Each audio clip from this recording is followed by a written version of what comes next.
So I watched this movie,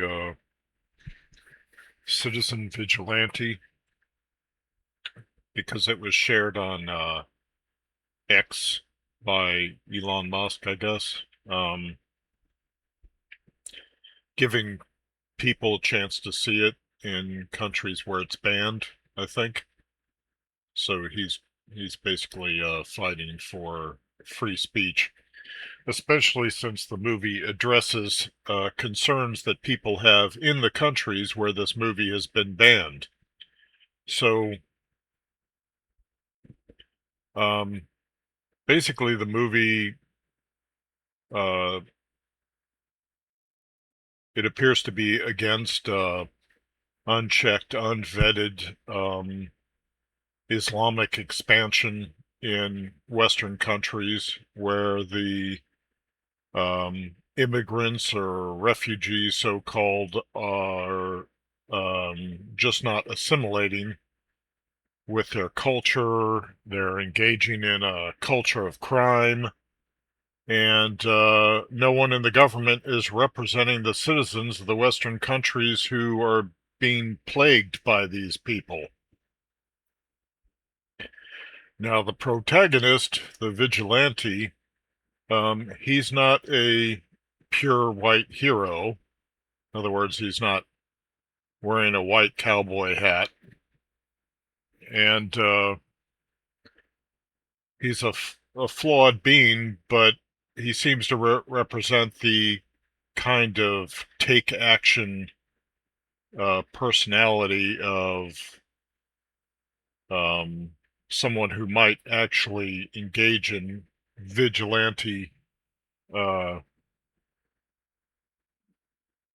um, what should we call it? Not operations, efforts, we'll say.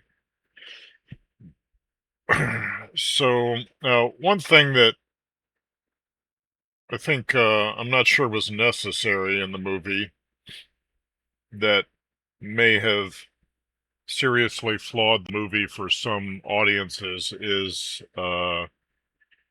some um, like depicted sex that it kind of lasts for quite a while for a sex scene in a movie, and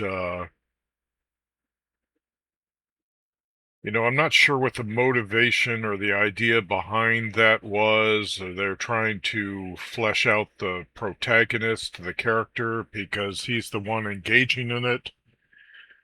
Maybe it's to show that these Muslims and North Africans that for $80 you can get the sex that you feel like you need from a prostitute.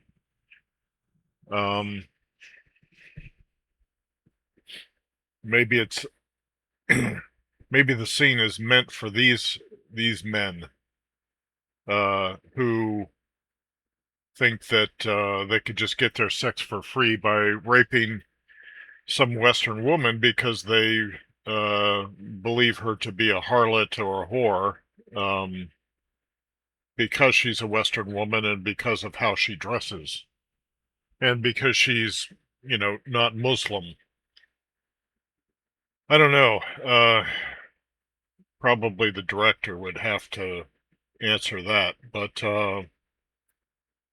anyway, so I think there are people that would be really aligned with the depictions of violence in this movie, um, because of who the violence is directed at, but who may not be up for seeing the protagonist engaging in whoredom. But whatever the case, the scenes in the movie and um, it also kind of tends to represent him as a sympathetic character. Like he he doesn't really treat the hooker in an abusive way. He kind of treats her in a transactional way, like it's just a business transaction, and and he respects her terms for the transaction. So maybe it's trying to show that, hey, there's a civilized way to get the sex you want, and to treat the woman respectfully. I don't know. Anyway, the the violence and the guns and resources he has at his disposal seems to be on par with the wealth that he has at his disposal. Like, I don't I don't think your normal person could get as much armament as this guy has. Um, um, there was at least one scene where I guess you could say that he behaves sociopathically, where he's trying to show a judge who isn't fully conscious of the lesson that he's trying to teach him.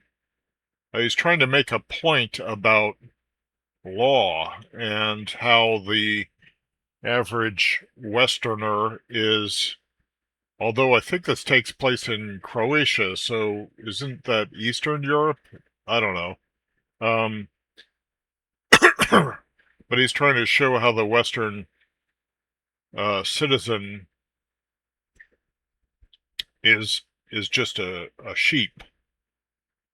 And in teaching the point, he seems to either seriously harm or possibly even kill just a random civilian. So that may be a case where his character seems sociopathic. Whereas his targeting of different Muslim criminals seems to, at least in his mind, be justified. So the question is the movie going to generate lots of copycat killers, copycat vigilantes? And I don't think that's the aim, as much as the aim seems to be to remind Western governments what happens when these representatives cease to represent the people and they just ignore the concerns of the people. And it seems like the message is that you're not untouchable. If you push us too far, we will bring the violence that you're bringing upon us, we will bring it to you. I think that the movie provides an outlet for people who really want to see some justice happening, whereas the justice system in the West just seems to be appeasing and apologizing for the crimes committed by these North Africans and these Muslims. When a gang of Muslims rapes a 14-year-old girl and destroys her life because she's going to be dealing with that PTSD for the rest of her life, I think most Westerners would like to see those rapists dead. And this character in the movie does that. He provides the justice, but it's just a fictional movie. It's a fantasy.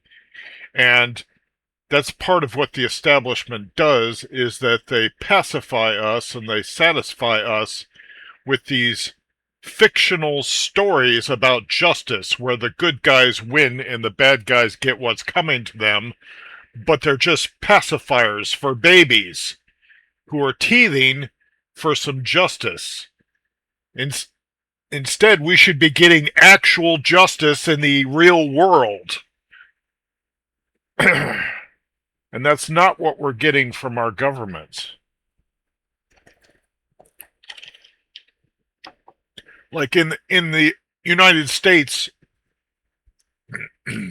we're tending to think that these servants in the government are elites. We're like buying into their idea that they are above the law and we are not, and that there's a two-tier justice system, when these servants in the government are also members of we the people. They are our peers. They aren't elites over us. They are our peers. So they're supposed to be subject to the same laws, and they aren't supposed to be untouchable. They're not supposed to be insulated from the outrage of the public. They are supposed to be subject to it. So that's why people are praising this movie so much. Those of us who aren't liberals with a continuous moral double standard, ethical double standard at work, we want to see the same justice applied to criminals that would be applied to law-abiding citizens who commit some minor infraction and then are heavily penalized for it. That's why this movie is going to be as popular as it is, because this fictional story provides us with the chance to blow off some of this steam and to at least see some of this justice carried out. But it's just a fictional story. It's not the actual justice we crave.